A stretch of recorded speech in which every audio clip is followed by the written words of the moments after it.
नमस्कार देवियों और सज्जनों, मैं डॉक्टर विपिन मिश्रा एक बार फिर आपसे बात कर रहा हूं अपने प्रोग्राम एफर्टलेस हेल्थ के बारे में।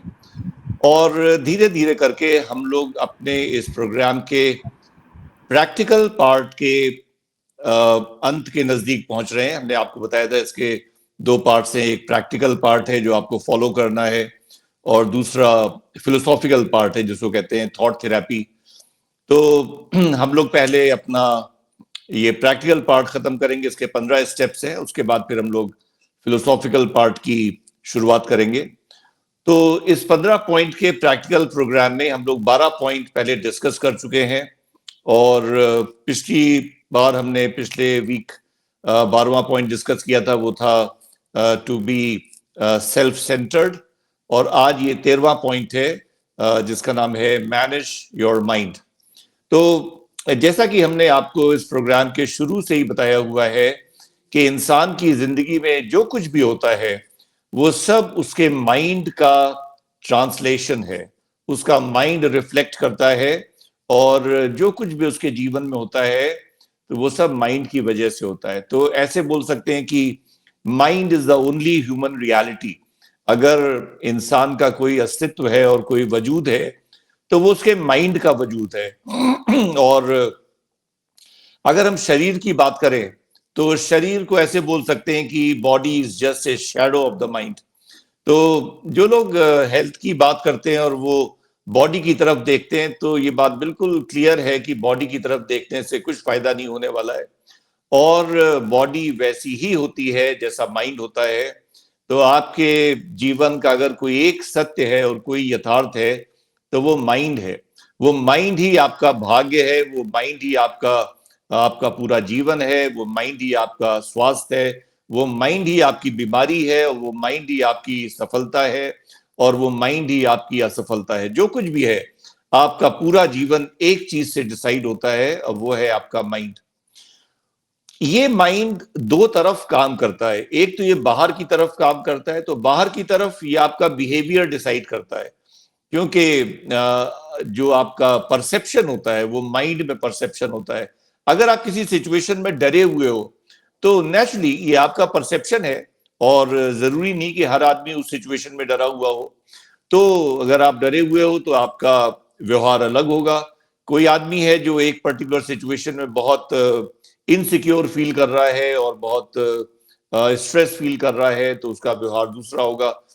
एक इंसान है जो किसी पर्टिकुलर सिचुएशन में बिल्कुल वेल इन कमांड फील कर रहा है तो उसका बिहेवियर बहुत रिलैक्स्ड और बहुत कंफर्टेबल होगा। तो जैसा आप सिचुएशन को असेस कर रहे हो, और ये असेसमेंट माइंड में होता है, जैसा आप सिचुएशन को परसीव कर रहे हो और ये परसेप्शन माइंड में होता है, वैसे ही आपका व्यवहार होता है, वैसे ही आपके एक्शंस होते हैं, और फिर जैसे आपके एक्शंस होते हैं वैसा बाकी समाज का रिएक्शन होता है, और फिर वैसे ही आपके जीवन में सफलता या असफलता होती है। तो माइंड बाहर की तरफ आपकी सफलता या असफलता डिसाइड करता है, आपकी रिलेशनशिप डिसाइड करता है, आपके चॉइस ऑफ एक्शन डिसाइड करता है कि आप किस चीज में संलग्न हो गए। जैसे हम अपना ये प्रोग्राम कर रहे हैं तो हमारा माइंड ऐसा है कि हमको इस प्रोग्राम को करने में अच्छा लग रहा है, हमको इसी पे करने में मजा आ रहा है, तो हम इसको कर रहे हैं। बहुत से लोग हैं वो बिल्कुल 80-90 साल की उम्र तक पैसा कमाने के पीछे लगे रहते हैं, उनका माइंड उस तरीके से काम करता है। तो जो भी आपका एटीट्यूड है और जो भी आपका आपकी मेहनत है, किस फील्ड में वो मेहनत हो रही है, वो सब माइंड डिसाइड करता है। और इंटरनली इंटरनली यही माइंड आपके सारे ब्रेन में सिक्रीट होने वाले न्यूरोपेप्टाइड्स को डिसाइड करता है। क्योंकि हम आपको पहले बता चुके हैं शुरुआत के सेशंस में कि जो भी आपके इमोशंस हैं, चाहे वो इमोशन नाराजगी का हो, एंगर का हो, डर का हो, राइवलरी का हो, कॉम्पिटिटिवनेस का हो, इनसिक्योरिटी का हो, खुशी का हो, सैडनेस का हो, वो सब न्यूरोपेप्टाइड्स हैं, वो ब्रेन के लेवल पे। तो आप कह सकते हैं कि जहां पर नॉन मटेरियल और मटेरियल मिलता है, क्योंकि माइंड को बोलते हैं वो नॉन मटेरियल है, हालांकि मेरे हिसाब से नॉन मटेरियल नहीं है, वो सटल मैटर है। तो उसको नॉन मटेरियल कहें या सटल मटेरियल कहें, और जो न्यूरोपेप्टाइड्स हैं वो तो मटेरियल है, वो तो केमिकल्स हैं, क्लियर कट मेजरेबल है वो तो वो लेवल है जहां पर एक तरफ माइंड है, आपके इमोशंस है, और उसका जो काउंटर पार्ट है दूसरी तरफ वो न्यूरोपेप्टाइड्स हैं, वो जो ब्रेन के सिक्रीशंस हैं, वो सारी आपकी मेटाबॉलिक एक्टिविटी को डिसाइड करते हैं, उससे सारी बीमारियां पनपती हैं, उससे आपका सारा स्वास्थ्य जन्म लेता है। तो वही माइंड इंटरनली आपकी हेल्थ की रियलिटी को डिसाइड करता है। लेकिन सबसे बड़ी बात यह है कि आप अपने माइंड को खुद नहीं समझ सकते। अगर इंसान अपने माइंड को खुद समझ सकता होता तो इंसान की कोई भी समस्या नहीं होती। जिसके माइंड में कोई प्रॉब्लम है वो खुद ही जानता है कि हमारे माइंड में ये प्रॉब्लम है, लेकिन वो नहीं जान पाता। और आपने देखा होगा कि करीब करीब दुनिया में हर आदमी अपने आप को सही समझता है, और यही दुनिया की प्रॉब्लम है। दुनिया की प्रॉब्लम सिर्फ एक है कि हर आदमी सही है, इसी वजह से सारे झगड़े हैं। दो लोगों के परसेप्शंस अलग अलग हैं, और एक आदमी उस सिचुएशन को बहुत एक इमरजेंसी की तरह परसीव कर रहा है, और दूसरा इंसान उसी सिचुएशन को एक बहुत रिलैक्स सिचुएशन की तरह परसीव कर रहा है। दोनों के बिहेवियर्स अलग अलग होंगे क्योंकि उनका परसेप्शन अलग अलग है, और दोनों एक दूसरे को गलत कहेंगे, और दोनों एक दूसरे से लड़ेंगे, झगड़ेंगे। सारी लड़ाइयां इसी वजह से हैं क्योंकि इंसान का माइंड उनको बताता है कि वो सही है। तो एक कहावत है कि जैसे आंखें पूरी दुनिया को देख सकती है लेकिन आंखें अपने आप को नहीं देख सकती, वैसे ही माइंड से आप पूरी दुनिया की हर चीज को एनालाइज कर सकते हो, लेकिन माइंड से उसी माइंड को नहीं एनालाइज कर सकते हो।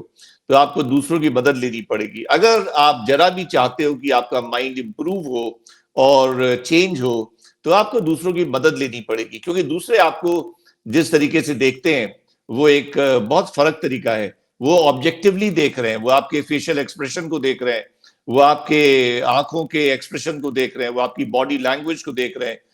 तो हम लोग जैसे जब अपनी क्लिनिक पे बैठते हैं और हमारे अंदर क्लिनिक के अंदर पेशेंट आता है, तो हम लोग पेशेंट की चाल से लेकर के उसकी स्टेचर को लेकर के, वो कैसे खड़ा हुआ है, उसकी बोली को लेकर के हर चीज हम लोग ध्यान से देखते हैं, और फिर उसकी डायग्नोसिस बनाते हैं। और एक बहुत इंटरेस्टिंग चीज है इंसान के बारे में जिसको कहा जाता है Johari window of human personality. ये जोहारी विंडो का जो कॉन्सेप्ट है ये 1955 में दो साइकोलॉजिस्ट के योगदान से शुरुआत हुई थी इसकी। एक का नाम था जोसेफ लुफ्ट और दूसरे का नाम था हैरिंगटन इंगम। तो जोसेफ का जो और हैरिंगटन का हैरी मिला के उसको जो हैरी विंडो बनाया गया, और इन्होंने बताया कि हर इंसान की पर्सनैलिटी में 4 पार्ट्स होते हैं। तो एक पार्ट होता है जिसके बारे में सब लोग जानते हैं, हम खुद भी अपनी उस चीज के बारे में जानते हैं और सारी दुनिया उसके बारे में जानती है, तो उसको बोलते हैं द एरीना।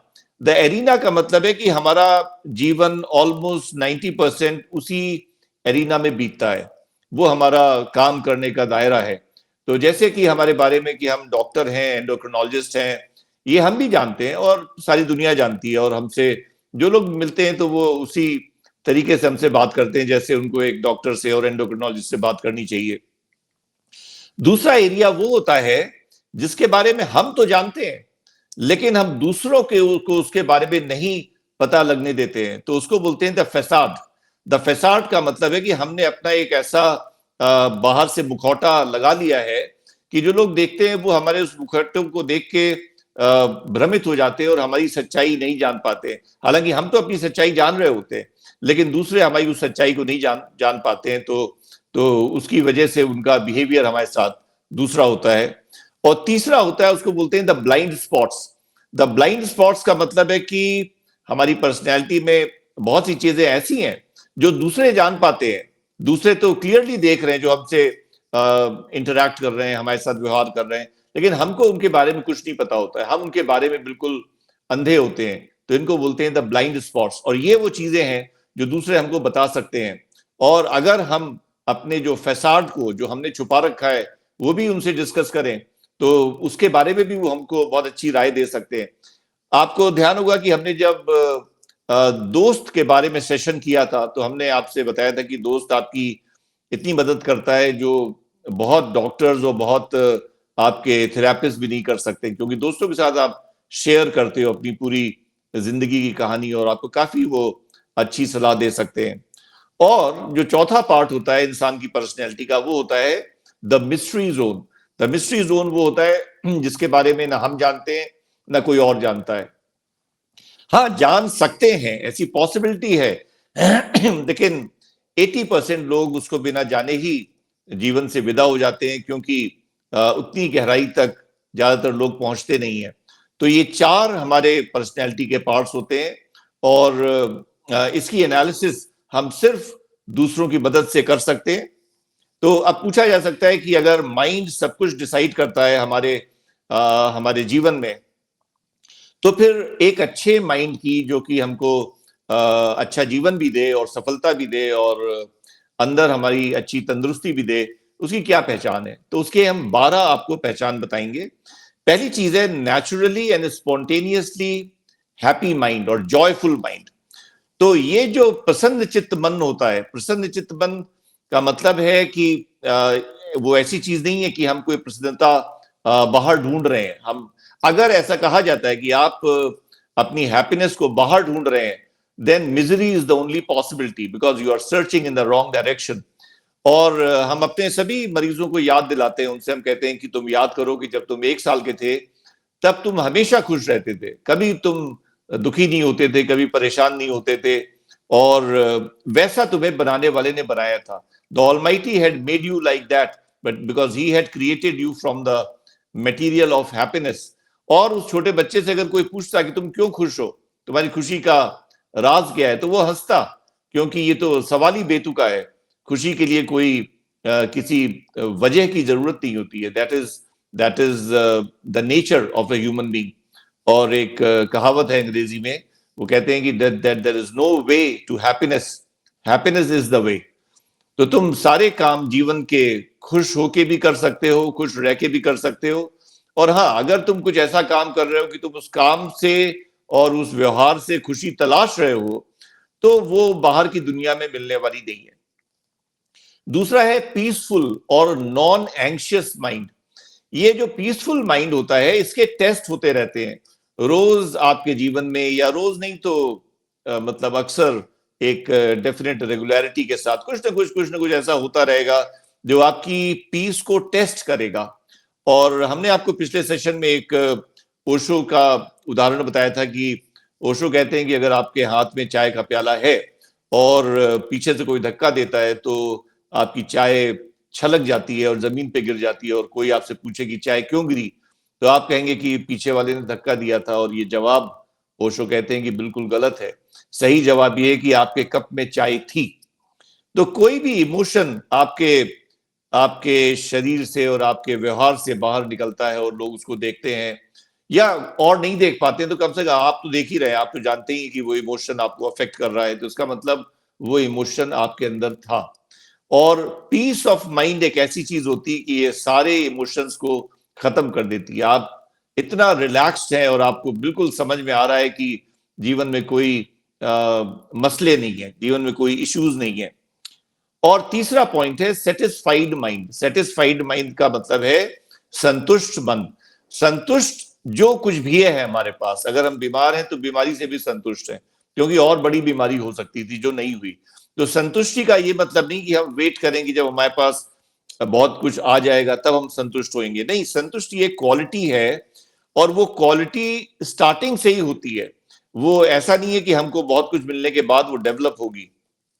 और ऐसा भी नहीं है कि जो आदमी संतुष्ट है उसको जीवन में कुछ मिले नहीं, उसको भी मिलता है, क्योंकि वो जीवन तो जी रहा है, और जो आदमी जीवन जी रहा है उसको कुछ ना कुछ तो मिलेगा ही। लेकिन हाँ, संतुष्टि आपके न्यूरोपेप्टाइड सिक्रीशन को एक आइडियल लेवल पे ले आती है। और चौथा है लविंग माइंड। लविंग माइंड के बारे में हम लोग किसी आगे के सेशन में डिटेल में बात करेंगे, क्योंकि ये बहुत बड़ी चीज है। लविंग माइंड बहुत बड़ी चीज है, और ये बहुत फिलोसॉफिकल पॉइंट है। तो हम यहाँ पे सिर्फ एक ही चीज कहेंगे कि अगर आप किसी एक इंसान को प्रेम करते हो, तो वो प्रेम है नहीं, वो आपका अटैचमेंट है, और एक तरीके की वो बीमारी है। अगर आप एक को करते हो दूसरे को नहीं करते हो। प्रेम वैसी चीज है जैसे सूरज की रोशनी, वो डिफरेंशिएट नहीं करती है कौन हमारा है कौन पराया है और वो सूरज की रोशनी जैसे सबके ऊपर चमकती है। तो उस प्रेम को जीसस क्राइस्ट ने कहा कि लव इज गॉड, या उस प्रेम के बारे में कबीर कहते हैं कि प्रेम गली अति सांकरी जामे दो न समय, जहां पर कि आदमी का ईगो डिसॉल्व हो जाता है, यहाँ पे उसको अपना होना होने जैसा नहीं लगता है।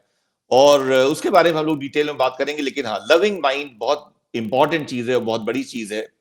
और एक है पॉजिटिव माइंड। पॉजिटिव माइंड का मतलब है कि हमेशा सिचुएशन में कुछ अच्छा भी होगा, कुछ खराब भी होगा, लेकिन आपकी निगाह कहाँ जाती है? आप खराब को पकड़ते हो कि आप अच्छे को पकड़ते हो? अगर आप अच्छे को पकड़ते हो तो आपको हमेशा जीवन खुशहाल लगेगा और आपकी हेल्थ अच्छी रहेगी। और अगर आपकी निगाह नेचुरली स्पॉन्टेनियसली नेगेटिव पे जाती है तो नेचुरली आप परेशान रहोगे, तकलीफें होंगी, बीमारियां होंगी। और छठा पॉइंट है माइंड फुल ऑफ ह्यूमर। आपको हंसी मजाक अच्छा लगता है या नहीं, या आप हर चीज को सीरियसली लेते हो और हर चीज में बुरा मान जाते हो? किसी ने आपको कुछ कहा और आप बुरा मान गए, इसको बोलते हैं सल्किंग। सल्किंग माइंड या क्रिबिंग माइंड, वो बहुत दुखदाई चीज होती है और बहुत वो बीमारियां लाती है। और ह्यूमर के बारे में हम लोग पहले डिस्कस भी कर चुके हैं, ये हमारे 15 पॉइंट प्रोग्राम का एक पॉइंट भी है। और सातवां पॉइंट है ए बैलेंस्ड माइंड और ए वेल ग्राउंडेड माइंड। तो बैलेंस्ड माइंड वो माइंड होता है जिसमें कि दो चीजों के बीच में भेद नहीं है। तो जैसा जितना इंपॉर्टेंट है आपके ऑफिस में बोर्ड मीटिंग में अपना प्रेजेंटेशन देना, उतना ही इंपॉर्टेंट है अपने बेटे के साथ फुटबॉल खेलना। तो जो जहां पर आप हो बस वहीं पे वो माइंड ठहरा हुआ है, उस वक्त उसी चीज में पूरी तरह लीन है। तो वो माइंड कहीं भाग नहीं रहा है कि हम हैं यहाँ पर, हम अपना ये प्रोग्राम कर रहे हैं और हमारा माइंड कहीं और भाग रहा हो और किसी और चीज में लगा हुआ हो। बैलेंस माइंड का मतलब है कि जीवन के जो सारे डायमेंशंस हैं, they are all equally important. और आठवां पॉइंट है in non reactive mind. In non reactive mind का मतलब है एट इमोशनल लेवल, कि आप कुछ भी व्यवहार करो हमारे साथ तो हम उस पर गुस्सा नहीं होंगे और हम उस पर परेशान नहीं होंगे, हम उस पर दुखी नहीं होंगे, हम उस पर बहुत एक्साइटेड नहीं होंगे। और हम जैसी सिचुएशन है उस सिचुएशन के हिसाब से जो भी हमसे अपेक्षित रिस्पॉन्स है वो रिस्पॉन्स हम करेंगे। तो नॉन रिएक्टिव का मतलब ये नहीं कि हम, आप सवाल पूछोगे हम जवाब नहीं देंगे, हम रिएक्शन करेंगे। आप सवाल पूछोगे डेफिनेटली हम जवाब देंगे, लेकिन हम जवाब देंगे बिना नाराज हुए, बिना एक्साइट हुए, बिना सुखी हुए, बिना दुखी हुए। और ये बात हम आपको बहुत बार बता चुके हैं कि एक माइंड की जो सिचुएशन होती है, जो स्टेशन होता है मिडिल पॉइंट पे, जहां पर कि खुशी भी नहीं होती और जहां पर कि दुख भी नहीं होता है, तो वहां पर वो माइंड स्टेशन है इतना स्ट्रांगली, इतना स्टेट फास्टली वहां पर वो स्टेशन है कि वो ना खुशी की तरफ मूव करता है, ना दुख की तरफ मूव करता है। और नवा पॉइंट है a progressive and ever keen to change mind. तो हमने बहुत लोगों को देखा तो उनका एटीट्यूड ऐसा होता है कि वो कुछ सीखने को राजी नहीं होते, क्योंकि उनको ये पता है कि वो सब कुछ जानते हैं और वो बस दूसरों को सिखाने के लिए वो परेशान रहते हैं। और हमारे साथ एक प्रॉब्लम बहुत बड़ी ये है कि हम जो प्रोग्राम कर रहे हैं तो इसके बारे में मतलब लोग ऐसा मान के चल रहे हैं कि हम दूसरों को सिखा रहे हैं, लेकिन हम इस प्रोग्राम के शुरू में ही कह चुके हैं कि हमारा एक जो सबसे क्लियर मैसेज है वो ये है कि कोई हमको फॉलो नहीं करेगा और हम किसी को कुछ सिखा नहीं रहे हैं। और हम लोग आपको कभी बताएंगे आगे चल के कि दूसरों को सिखाने को हम मानते हैं कि it is some sort of a violence and it is a sin which I will never commit. हाँ, लेकिन डिस्कशन तो हमको करना ही पड़ेगा कि ह्यूमन सिस्टम कैसे काम करता है और इंसान की बीमारियां कैसे होती हैं और माइंड के वो कौन से ट्रेट्स हैं जो आपकी हेल्थ के साथ कोरिलेट करते हैं। और 10वां पॉइंट है ऑल एक्सेप्टिंग माइंड।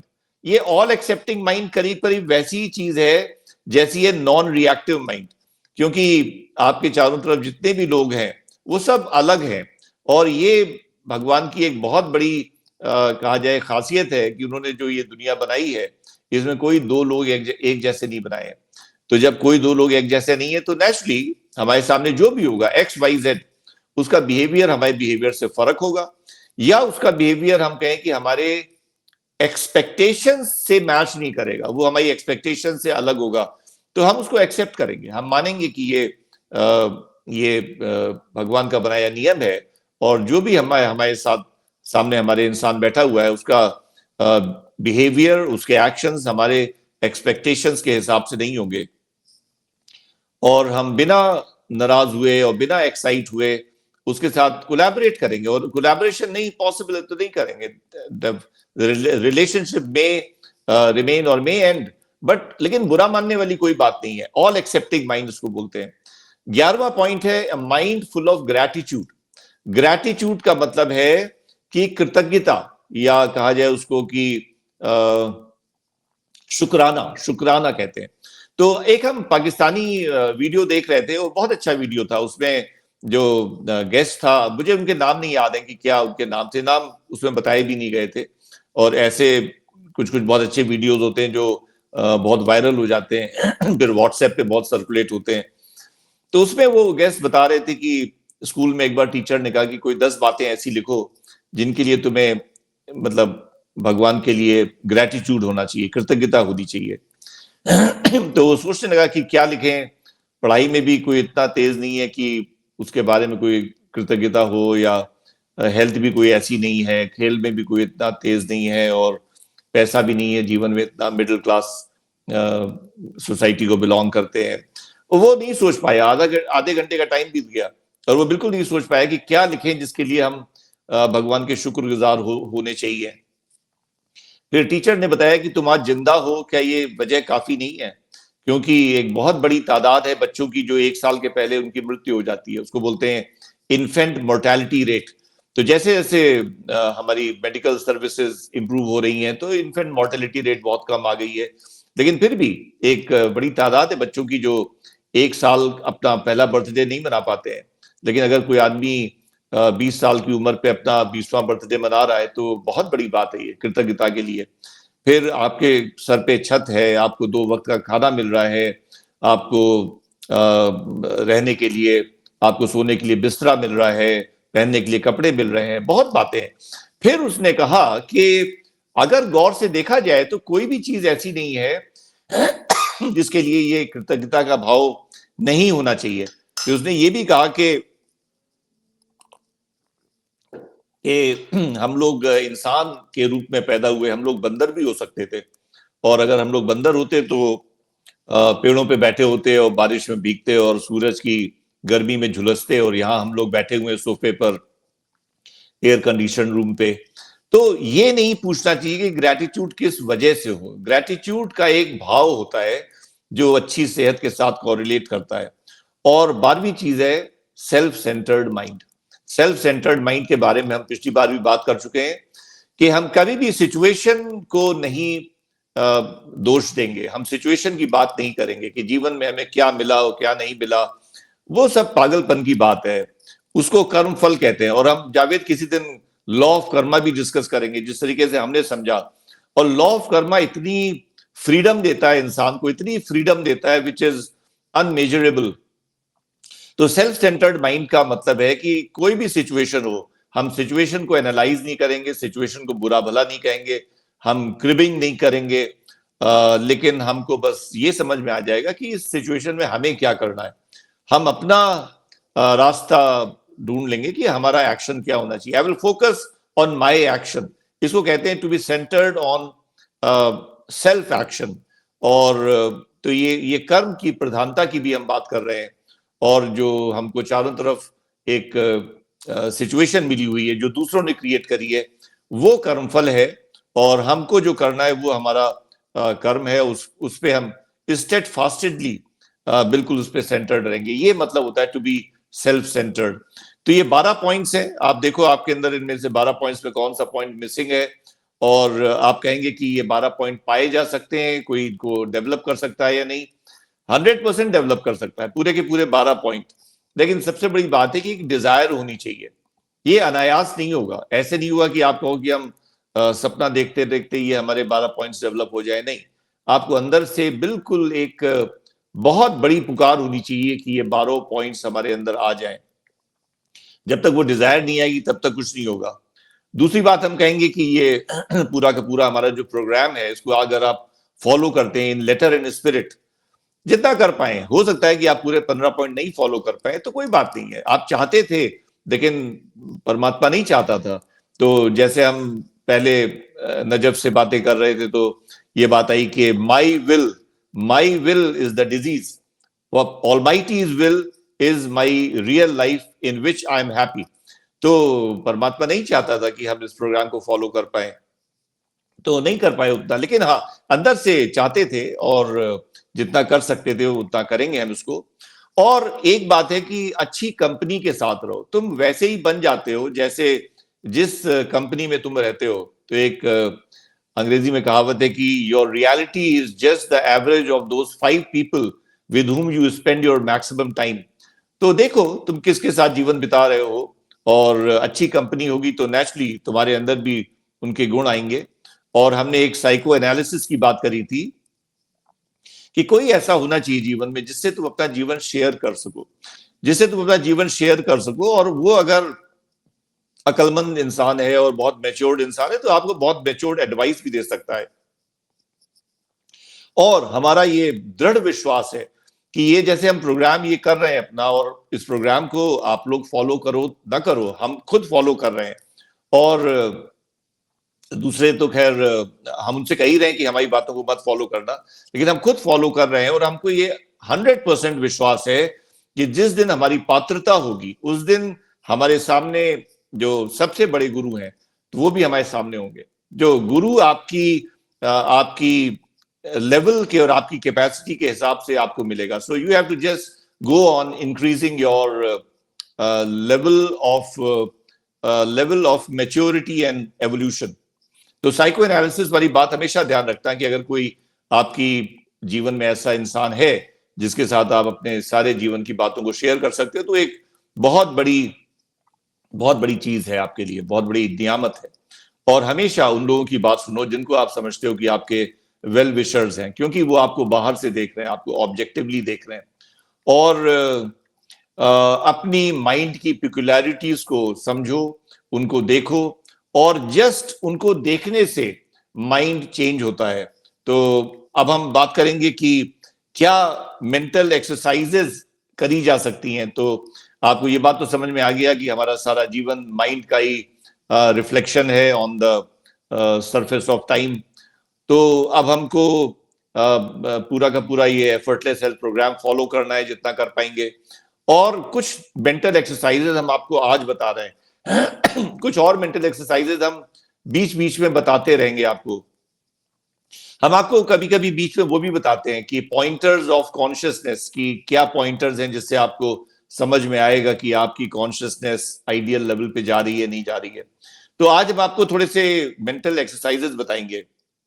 पहली एक्सरसाइज आपके लिए बहुत अच्छी है, और ये एक्सरसाइज आपको हर तरीके से फायदा करेगी, हर लेवल पे फायदा करेगी। और वो ये है कि अपने मन के अंदर हमेशा इस बात को जानते रहो कि तुम्हारा ऑब्जेक्टिव क्या है। अपने ऑब्जेक्टिव को कभी मत भूलो, और उसको बिल्कुल रिलेंटलेसली और साइलेंटली उसको परसू करते रहो। तो अगर तुम्हारा ऑब्जेक्टिव है पैसा कमाना, तो पैसा कमाओ, और बिल्कुल वो पैसा कमाने का जो एफर्ट है वही तुम्हारा मेडिटेशन है, उसमें तुम्हारा मन लग रहा है। जिस चीज में तुम्हारा आज मन लग रहा है वही तुम्हारा मेडिटेशन है।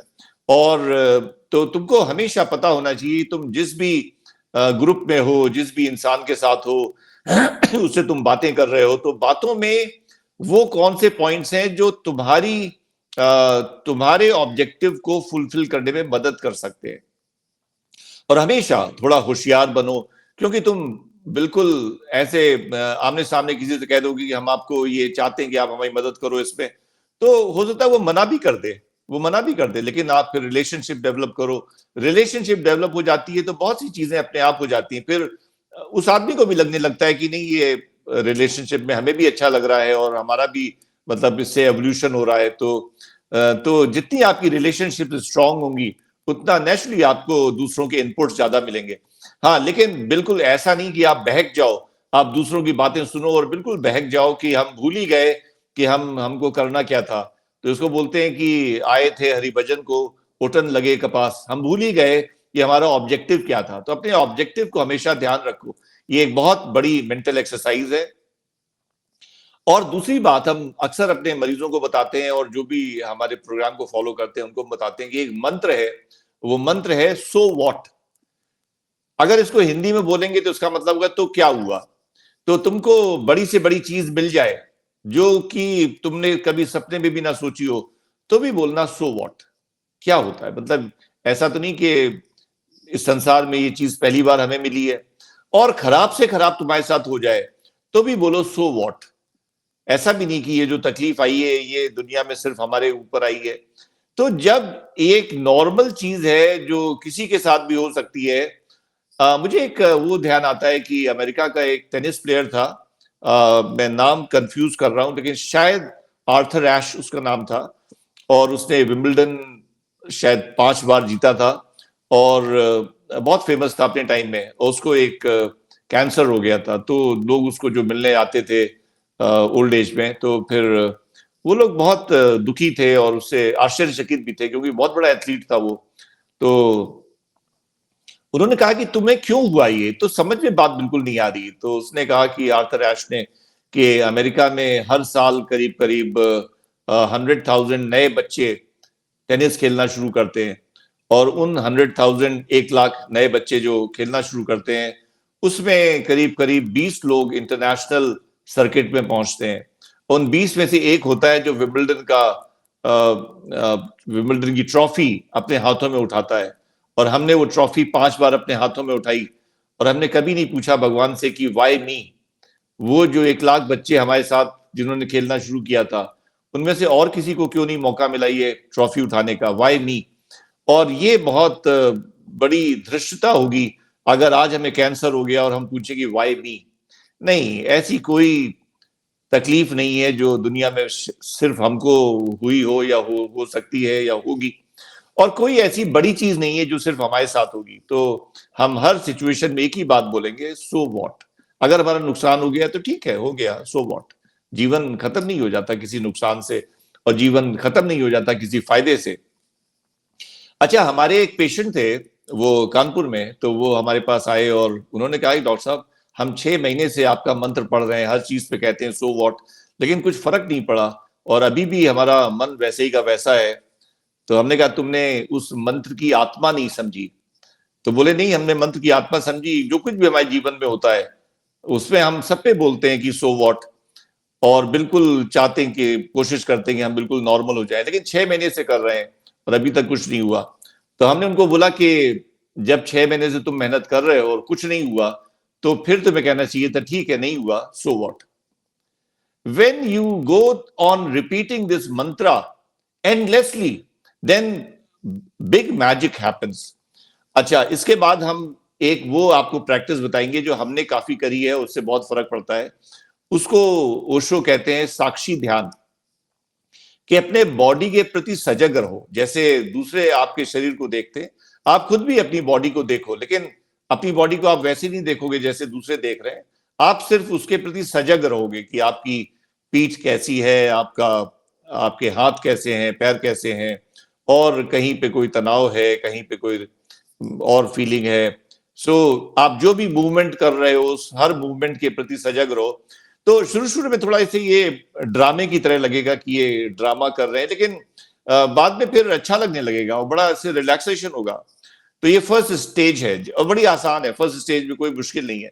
व्हेन यू आर बीइंग ए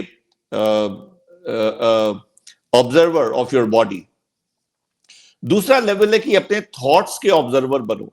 जो थॉट्स तुम्हारे दिमाग में आ रहे हैं उनको देखो, जस्ट देखो। ये नहीं कि थॉट को बदलने की कोशिश करो, वैसे देखो।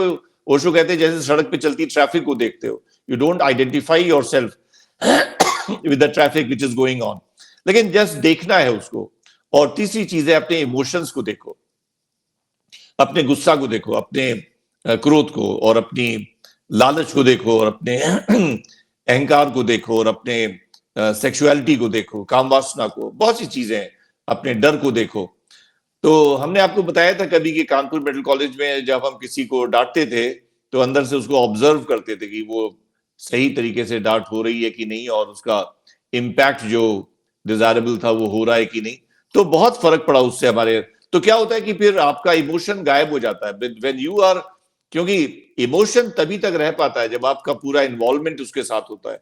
When you become a watcher of your emotion, then the emotion disappears. And then it is very easy to reach that psychic state which is in the middle of happiness and sadness. एक आपको और बताएंगे कि कभी भी कोई emotion आए आपके मन के अंदर, गुस्सा आए, फ्रस्ट्रेशन आए, खुशी आए, दुख आए, तो एकदम से सजग हो जाना. वो टाइम है आपको खुशी में बह मत जाना, दुख में परेशान मत हो जाना, पर एकदम से सजग हो जाना कि यही पॉइंट है. डॉक्टर विपिन मिश्रा इसी पॉइंट के लिए कह रहे थे कि देखो हम गलत डायरेक्शन में जा रहे हैं. जैसे ही तुम कहोगे कि देखो हम गलत डायरेक्शन में जा रहे हैं, वैसे ही के अंदर के रिएक्शंस चेंज हो जाएंगे, because you have suddenly dissociated yourself from the emotion. So I will stop here. Javed और नजफ, हम अपना मोनोलॉग यहाँ पे खत्म कर रहे हैं, और अगर आप लोग के मन में कोई सवाल हो तो आप लोग अब सवाल पूछ सकते हैं. जावेद. सर, मेरा क्वेश्चन है कि मोस्टली हम लोग माइंडफुल रहने की कोशिश तो करते हैं, लेकिन अगर हमारे पास थोड़ा सा भी ओवरबर्डन होते हैं तो हम माइंडफुल नहीं रह पाते हैं. तो क्या कोई ब्रीदिंग टेक्निक्स भी होती है जिसकी वजह से हम लोग माइंडफुल रह सकते हैं? बिल्कुल बिल्कुल. ये एक हम लोग ना सेशन हुआ था योगा के ऊपर, तो हम लोग ने हमने बताया था कि योगा बहुत बड़ी टेक्निक है, बहुत बड़ी टेक्निक है. और योगा के वैसे तो 8 पार्ट्स होते हैं, हमने 8 पार्ट्स की बात करी थी. लेकिन जो उसका प्राणायाम वाला पार्ट है वो ब्रीदिंग टेक्निक है. और प्राणायाम भी आप कर सकते हैं और ब्रेथ वॉचिंग भी कर सकते हैं. ब्रेथ वॉचिंग का मतलब है कि जैसे आप नॉर्मल सांस ले रहे हैं, तो नॉर्मल सांस लेते हुए जस्ट उसका एहसास होना चाहिए कि सांस अंदर गई और सांस बाहर आई, फिर अंदर गई बाहर आई, बस उसको फील कर रहे हैं. तो ये ब्रेथ वॉचिंग या ब्रेथ फीलिंग, ये भी एक तरीका है. तो ये आपने बहुत अच्छी बात बताई है कि जो ब्रीदिंग बेस्ड टेक्निक्स हैं, चाहे वो रेगुलर प्राणायाम हो, चाहे ब्रेथ वॉचिंग हो, और एक बुद्ध की टेक्निक है विपश्यना की, जो उसके कोर्सेज होते हैं, इंडिया में बहुत फेमस है, बल्कि सारी दुनिया में ही फेमस है विपश्यना. तो वो भी ब्रेथ बेस्ड एक्सरसाइजेज हैं. तो ये डेफिनेटली बहुत इंपॉर्टेंट एक्सरसाइजेज से आपके माइंड पे बहुत बड़ा फर्क पड़ता है. सर, कुछ टूल्स या कोई टेक्निक्स भी होंगी जिससे आज जो एक कॉर्पोरेट सेक्टर में सारे एम्प्लॉइज को स्ट्रेस और एंजाइटी है वो मैनेज कर सकें? नहीं, तो हम तो देखिए ऐसे हम होलिस्टिक बात करते हैं. आप होलिस्टिक बात करो, आप हर चीज को टैकल करो, अपने खाने पीने को भी टैकल करो, अपने डेली रूटीन को भी टैकल करो, अपनी स्लीप को भी टैकल करो. तो हमने आपसे पहले भी बताया था कि जो 15 पॉइंट्स हैं ये बहुत लोडेड पॉइंट्स हैं, ये आपकी सारी जरूरतों को पूरा करते हैं और इंटरडिपेंडेंट कहें या कॉम्प्लीमेंट्री हैं, ये एक दूसरे को मदद करते हैं. तो जब आप सारी चीजें ठीक करते हो तो माइंड भी अपने आप ठीक होता है. और हमने आपको मेंटल टेक्निक्स भी आज बताई हैं, आप इन मेंटल टेक्निक्स को भी फॉलो करो, आप प्राणायाम भी करो, ब्रेथ वॉचिंग भी करो, मेडिटेशन भी करो. तो आजकल मेडिटेशन की बड़ी सारी टेक्निक्स हैं और म्यूजिक फॉर मेडिटेशन है. आप यूट्यूब पे जाओ और आप मेडिटेशन की म्यूजिक लगा लो और उसमें आंख बंद करके बिल्कुल पीठ सीधी रख के बैठो, then you will feel much better. तो ये सारे टूल्स हैं और हम इस प्रोग्राम को पूरा का पूरा, अगर आप उसके एक एक पार्ट को देखो तो योगा वाला जो पार्ट है वो बहुत इम्पैक्टफुल पार्ट है. तो हम कहते हैं कि तुम एक टूल की बात मत करो कि आपको कोई एक चीज समझा दी जाए. वो एक जो चीज की तुम बात कर रहे हो वो हमने आज आपको कुछ एक्सरसाइजेस बताई हैं, लेकिन अगर आप पूरे 15 पॉइंट प्रोग्राम को फॉलो करोगे then definitely your mind will change. It is impossible that it should not change. जी, थैंक यू. तो अगर और कोई सवाल नहीं है then we can close it here. Sure, I think we can close for now, and it's a fantastic session for today, and I think it will help a lot to everybody. So I'm 100% certain that my 15-point program and the subsequent philosophical discussion of thought therapy, it has got a global appeal, and जितना ही लोगों के पास जाएगा और जितना लोग उसको follow करेंगे उतना पूरा का पूरा समाज और पूरी दुनिया चेंज होगी. And we'll stop here and thank you very much and good night and goodbye and good luck. Thank you so much.